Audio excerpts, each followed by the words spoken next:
I'm excited to share that from this series onwards, Out of the Bubble will be teaming up with some of my favourite brands to be able to offer Out of the Bubble listeners some amazing discounts.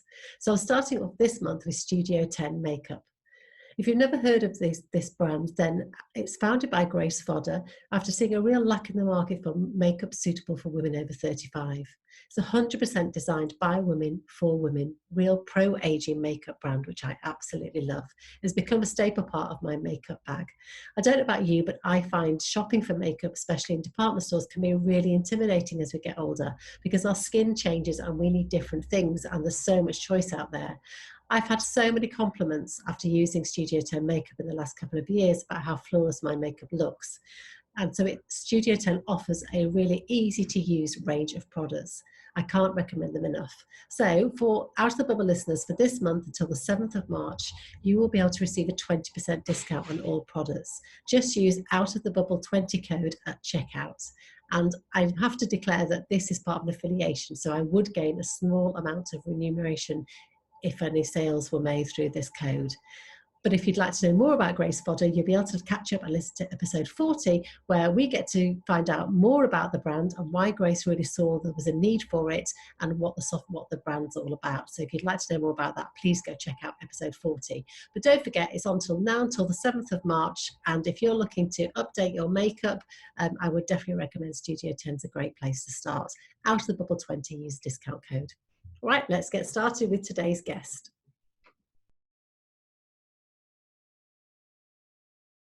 So let's do this. Welcome back to the first episode of Out of the Bubble podcast of 2021. I'm really excited to be kicking off the first episode with somebody that is fondly called the Queen of Podcasting. So not intimidating at all to be choosing Anna Parker Naples as my first guest to kick off the new year. But if you don't know about Anna, then please go look her up. She is a global bestseller of Podcasting with Impact and Get Visible, both books I've read. She's also the host of an international #1 podcast, Entrepreneurs Get Visible, and is really passionate about helping ambitious entrepreneurs and coaches get seen and heard so that people can then have a real ripple effect. So I'm looking forward to sharing her story because the journey to get to where she is now is quite astounding. So I hope you enjoy this episode. So good afternoon, Anna. Thank you so much for joining me. You're welcome. Thank you for having me, Rachel. I feel slightly under pressure today because I do have you on the pedestal of podcast queen, so no pressure today. I didn't give myself that acronym, that title, but it definitely works to help kind of position yourself in a field. But I didn't ever set out to help people with podcasting. It's just one of those wonderful things that's unfolded as I've uncovered the things that I'm really good at. So, and you have had quite a journey, which I'm really looking forward to sharing today. For people that don't know you, how do you describe and introduce yourself?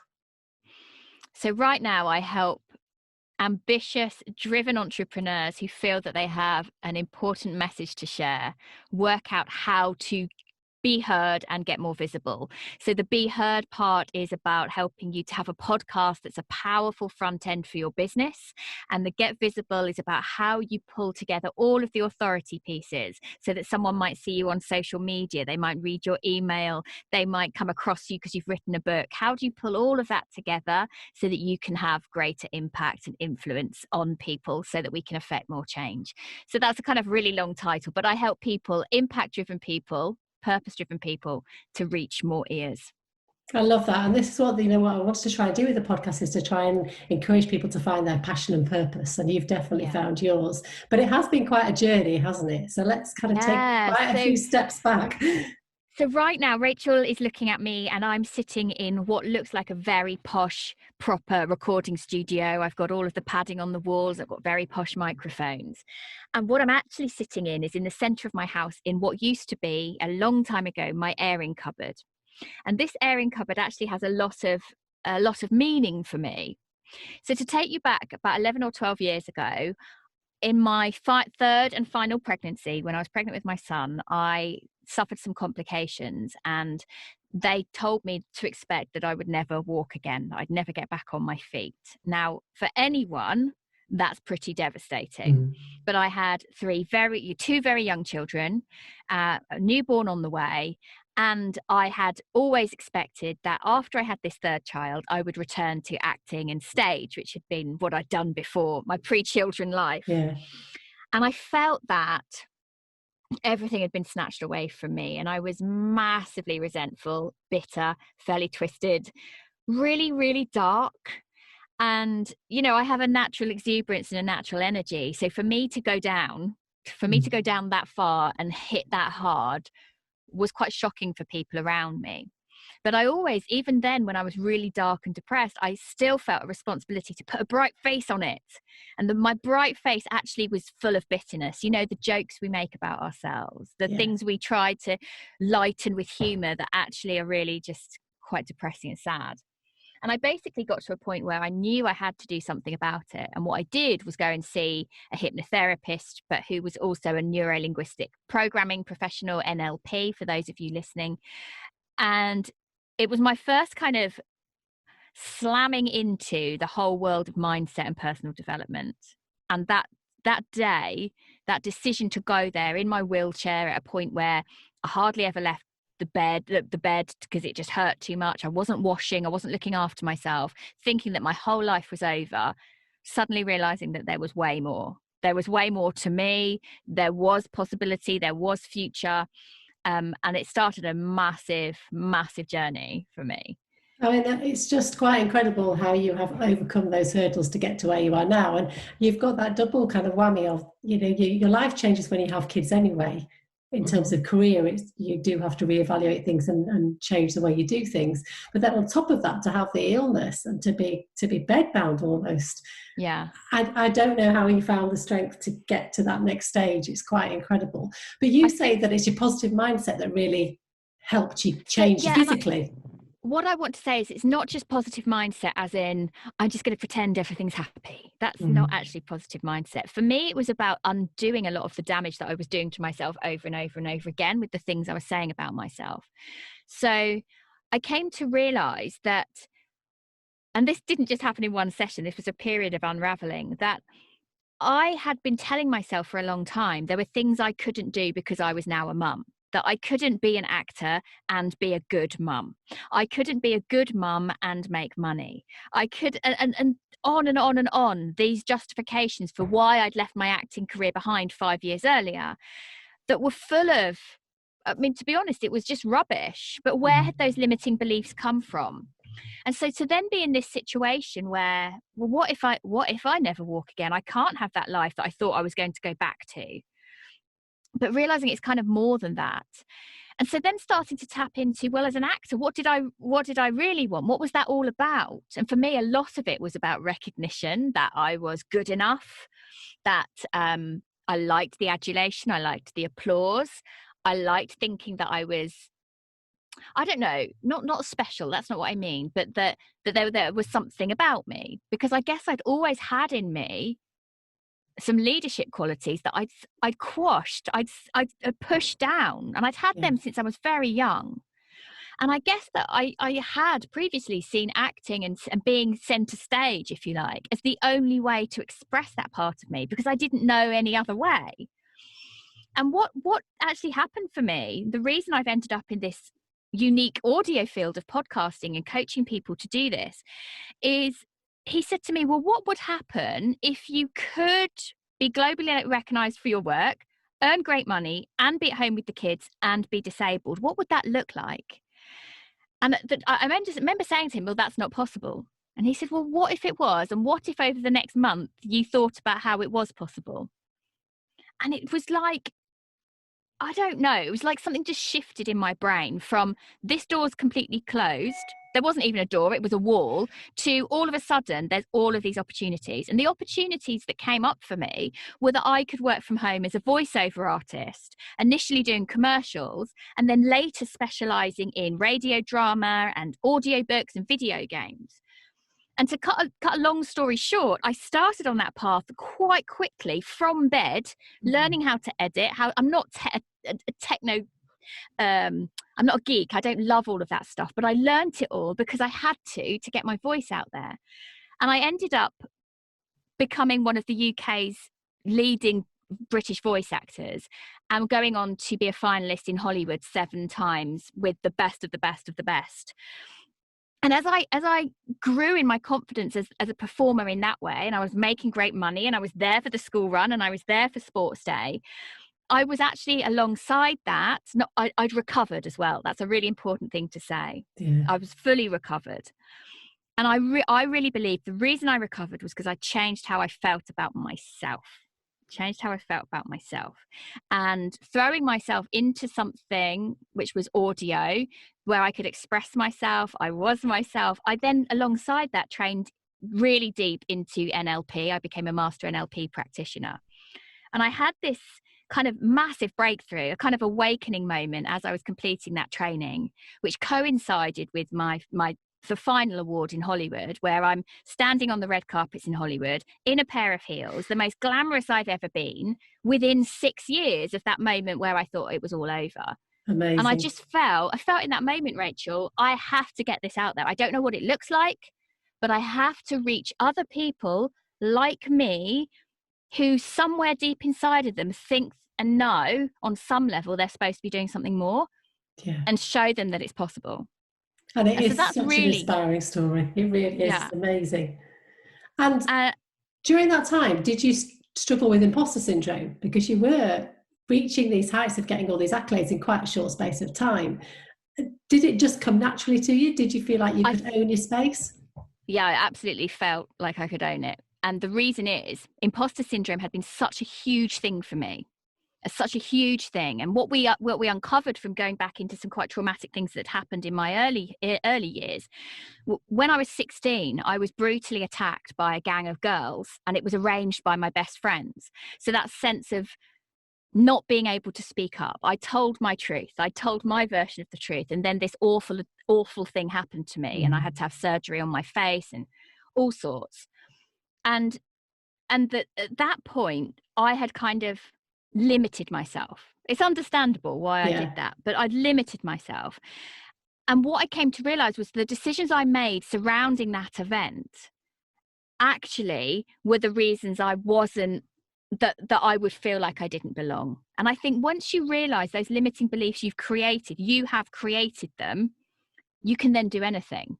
So when I went into the voice field, the audio field, I literally went in saying, now I've had these kind of awakening, enlightening moments of realizing I'm the one in charge. I'm not waiting for anyone else to give me permission. Well, if I give myself permission to be the best I can be, not the best in the world, because that's not even achievable, but the best I can be, and achieve whatever I want to do to the nth degree, what does that look like? So when I entered that field, even right at that moment where I'm in bed and I'm not washing, I've realized that if it's true that I can create anything, why wouldn't I want to do it to the best of my ability? Yeah. So no, I didn't. And it's funny because the NLP shifts that I had were so strong in those early days, so strong that I never used to hit me. It's actually, as we've gone on now, it's like now that it was actually more as I was coming into the kind of coaching and online space that I'm doing now. At that point, I started 4 years ago. That was the moment where I said, I have to do something different, and I don't know what it's going to be like, but I'm going to go on this journey. It's then that the waves of imposter syndrome come up for me. Yeah. And actually, hormonally, it's when, time of the month, or, I'm mid-40s now. Sometimes I don't know when the time of the month is going to be. It's then that the imposter syndrome really rears its head. And I have about 3 or 4 days every 5 or 6 weeks where I don't know how I show up. But the rest of the time, I know I am, and I know I can. Yeah. And I've come to just learn that that's just part of me, part of how I am right now. Yeah, and I think people tend to think of inner confidence as being a done deal, and once you've found it, then you always have it. But it's always going to be work in progress, isn't it? There's always going to be these bumps. Yeah, for sure. And feedback, I want to make a difference to people. So if I have clients who are less than happy, or people on social media who are less than happy, it affects me. Not that it takes me right back to where I was, but it's always a question now of, well, why have they said that? And why has it made me feel that unhappy? What's that triggered in me? What past story is that connected to? And what can I take from it? I'm much better now at saying, okay, if I feel like this, it's not the truth. How can I maybe sit in this? Maybe there's something I've got to learn here, but learn it quite quickly so I can let go of it, let go of the saga and the sob story.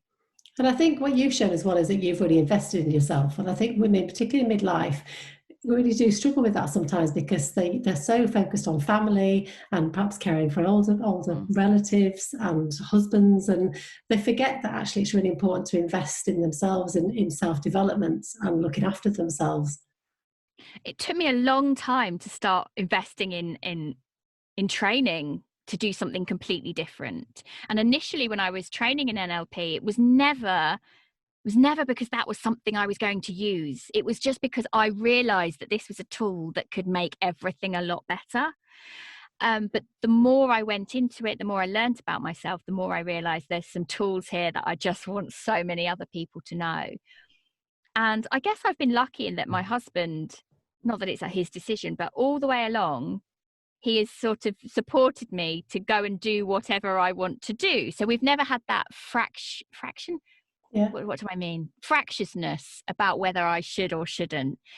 And I think I always had kind of beneath that, have this belief, whatever I invest in, I'm going to make sure I pay for it. Do you know what? So I'll make the investment back somehow. Yeah. I just will make that happen.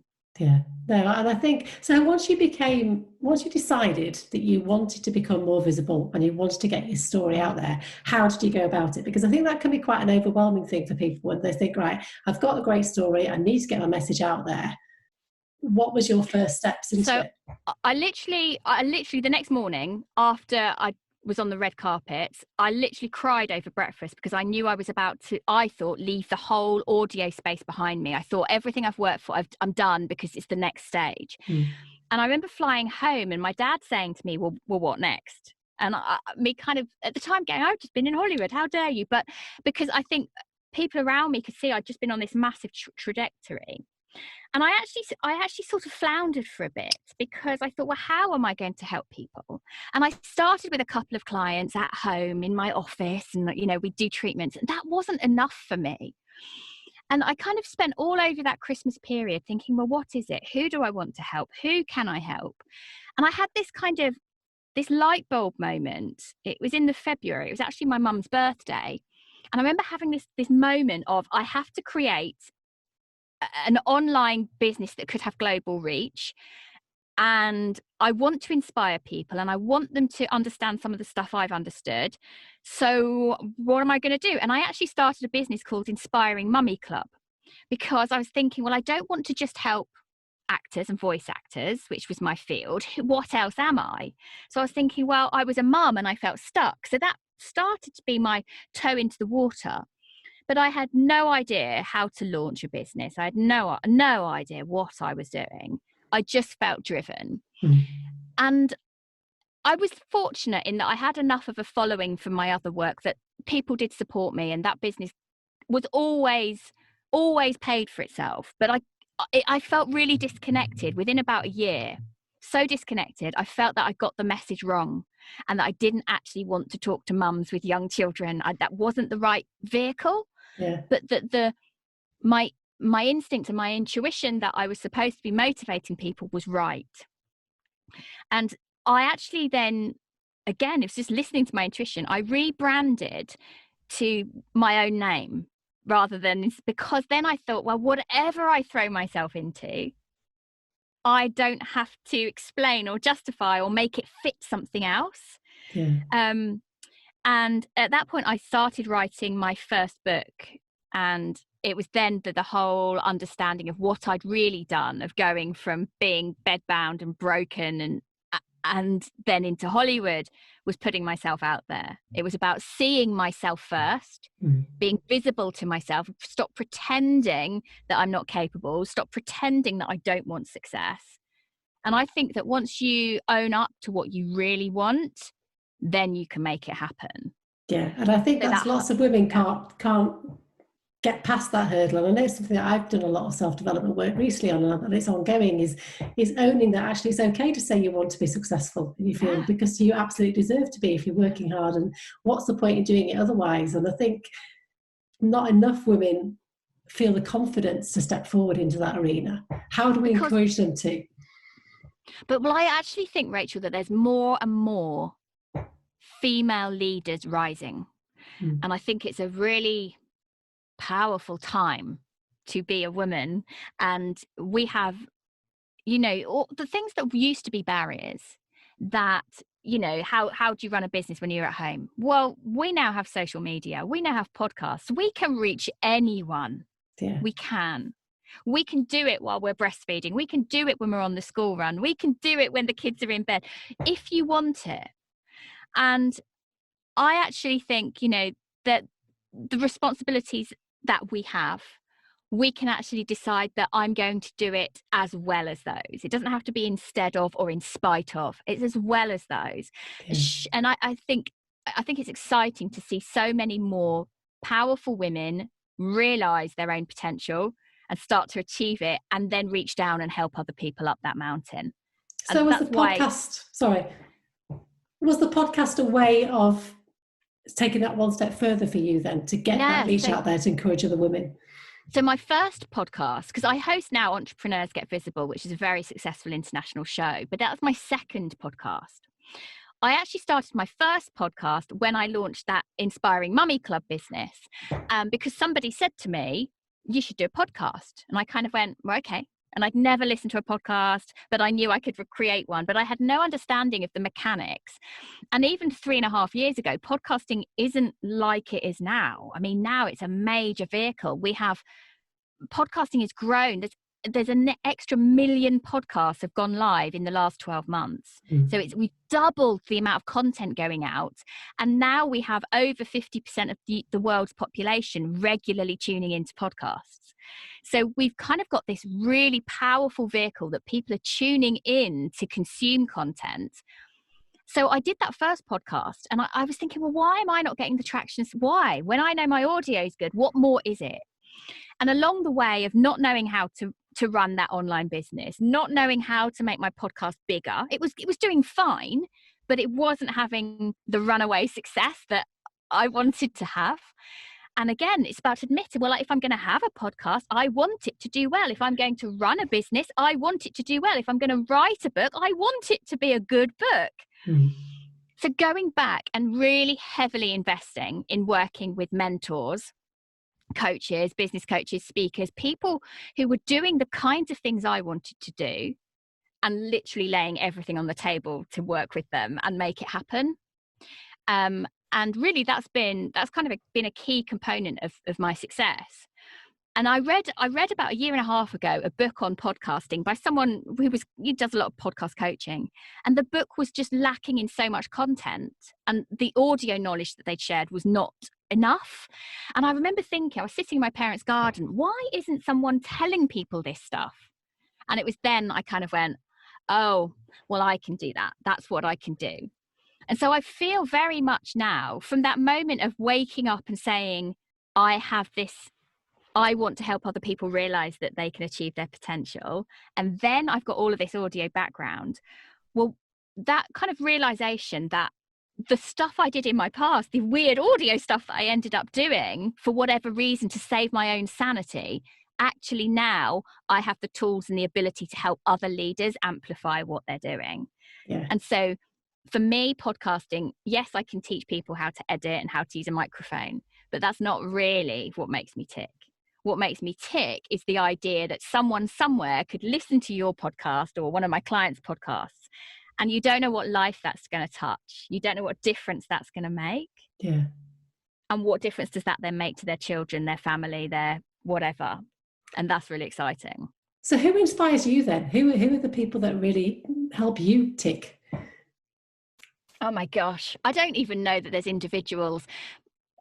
I really surround myself with some powerhouse entrepreneurs now. I tell you who, in those early days when I was thinking, well, what could it be? I really was inspired by Carrie Green, who runs Female Entrepreneur Association. And I can remember thinking, I want her in my networks. I want, I don't know how she's done it. I don't understand the mechanisms. I know nothing about entrepreneurship, but I like that she's very down to earth and she's got global reach. But I kind of, it's not even about following other people for inspiration. It's more that I just decide I'm going to do something, and then I work out how to step into that.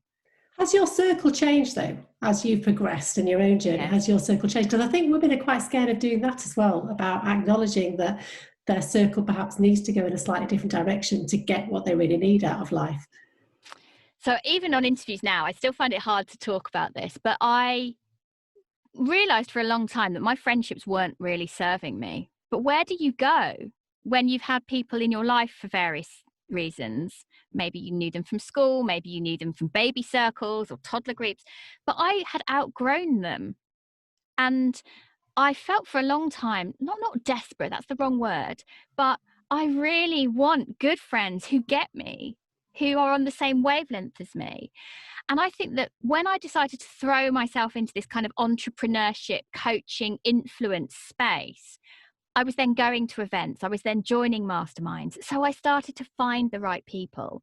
And I now have closer friends than I've ever had in my whole life, because I'm mixing online through Zoom, through various apps every single day with other people, some women, some men, with the same level of purpose, ambition, and drive. Yeah.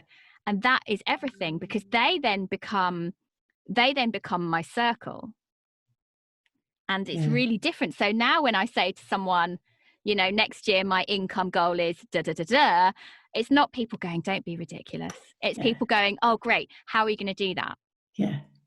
Yeah, and I can relate to that. And I think it is really difficult for women because we do have this change as we go along on a different journey, and it's quite hard to acknowledge and accept without feeling guilty. I think there's a lot of and I think it's interesting, that kind of pivot from deciding, you know, I'm not going to go for that lunch, because actually every time I go for that lunch with those people, I come away feeling rubbish. I come away feeling that I haven't talked about anything I'm interested in. No one's even asked me what I'm interested in. I don't want to gossip about someone else's husband behind their back. That's not me. And so to some extent, I think I actually started to withdraw myself from those occasions that weren't making me tick before I stepped up, before I acknowledged, right, okay, if I've not got that in my life, what do I want in my life? Yeah. But, you know, female friendships are really important. Yeah. They're the backbone, but they don't aren't happen. They don't happen unless you go and find them. Yeah. And I think I went through a period of real loneliness in friendship. Not that I didn't have people, but not people doing what I was doing. Yeah. And it's not until you step onto that and follow it that you can then meet those people. Yeah, no, I can completely relate to that. That makes so much sense. And it seems to me that you have kind of really embraced all these different challenges, full on, head on. But what does phase you? What does really take you out of your comfort zone?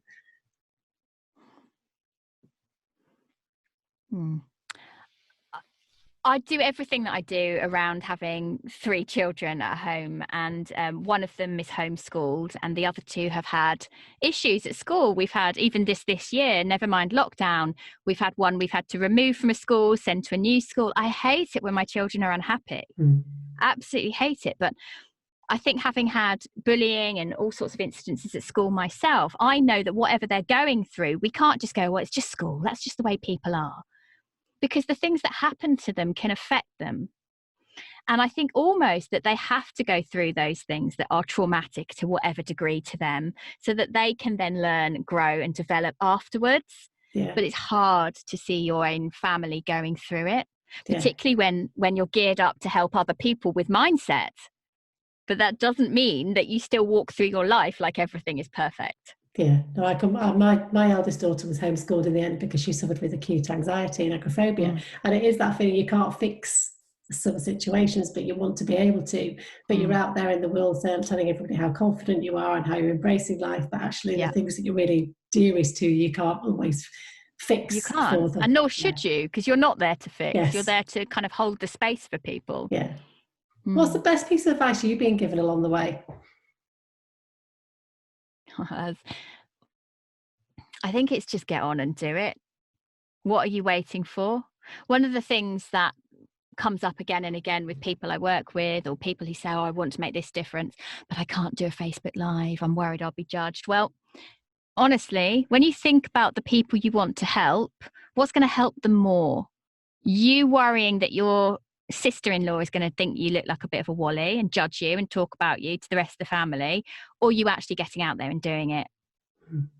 It's very often the people around us that we're most scared of being judged by. Yeah, that's so true. And So also, true. I think Just do it. I read Playing Big, Tara Moore's Playing Big book, and she talks about how, don't wait for everything to be perfect before you start doing something. Just get on with it and start it, because it's never going to be perfect. And I think that's really... I completely and utterly agree with that. So when I think back to 4 years ago, where I was thinking, I want to help people. What's this going to be? I'm sure I'm supposed to be writing and speaking. How? And how do you make money doing that? If I hadn't trusted that impulse, which happened 20 minutes before the school run, if I hadn't followed, I can remember jotting notes down, and it was just like brain dumping this inspiration. I remember driving in the car, getting out the other end and ringing my dad and then my husband as well to say, I'm just going to do, this is what I'm doing. And literally by the time my husband came home from work that evening, I'd bought the domain names, I'd registered with Company House. And if I hadn't done that, if I'd waited until everything was perfect, if I'd waited to learn how to launch, to learn how to grow an audience, it would have taken me years. I would never have been perfect. But because I just went, this is happening, I'm going to trust this impulse, and I'm going to let myself get it a bit wrong. I think that's something I'm very good at now. I let myself get it a bit wrong so that I can learn from it. And actually, that's one of the things I now teach other coaches and entrepreneurs to do. Just get out, do it, and then you can refine it. But if you don't get started, how can you improve? Yeah. And I can already see how ambitious you are. But what's your kind of goal, or what would you really like to achieve in the next 5 years? It's really, really a strange one, Rachel, because this year I've achieved so many things that were on my big wish list, that have been on my wish list for so long, in terms of finances, in terms of personal achievements. I'm at that point that over Christmas, I'm going to have to go back and say, well, what is next? What is next? Because my targets are not always, income is nice and those big figures are lovely, but it's not always about that. So I'm definitely at a stage that over Christmas, I will be thinking, what is the next goal? What do I want next? What's that going to look like for me? So it's hard for me to answer right now. And do you celebrate your wins? Are you good at acknowledging them and giving yourself space to celebrate your wins? Yes. Slightly more challenging in lockdown. Yeah, I mean, so we're talking 2-3 weeks after I launched my second book, Podcast with Impact, which, to get 37 number ones globally was just insane. Yeah. That week, I was high as a flipping kite all week. Even now, I'm still just getting back in touch with people to say thank you for supporting me, because I couldn't do a thing that week. But then comes the crash. And I think that's normal as well, to acknowledge that if you're going to have highs and you're going to celebrate that hard, well, there's going to be a lull as well, because that's normal too. So I had then a bit of an energy crash where I can't be bothered. What am I doing? And that's part of it too. And I think anyone out there, like you're doing, Rachel, deciding that they want to have more reach, more impact, reach more people, whatever it is, whatever phrasing works, it's not always going to be easy, and it's not always going to be plain sailing. And there's going to be days where you cannot be bothered. And there's going to be days where you think, how could I do anything other than this? Because this is everything. Yeah. And it's the ebbs and the flows. All of that. I can tick all of those little things off. So how can people find out more about you, Anna, and about how they could work with you? So the best thing is to go to annaparkernaples.com. And people often call us Parker Bowles or Parker Knowles. They get halfway through listening and then switch off. But Anna Parker Naples, like the city. And you can find out all about how to work with me. I run masterminds for coaches and entrepreneurs, and all sorts of programs, really. Chiefly the podcast membership and the podcast agency. But I'll put all the notes in the show notes afterwards. And it's been an absolute pleasure to talk to you. The last question I ask all my guests, because I think women are really bad at accepting compliments. So if you could pay yourself one compliment, what would it be?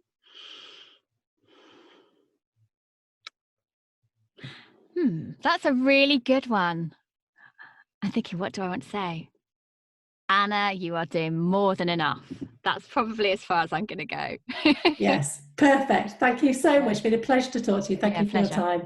Thank you. You're welcome.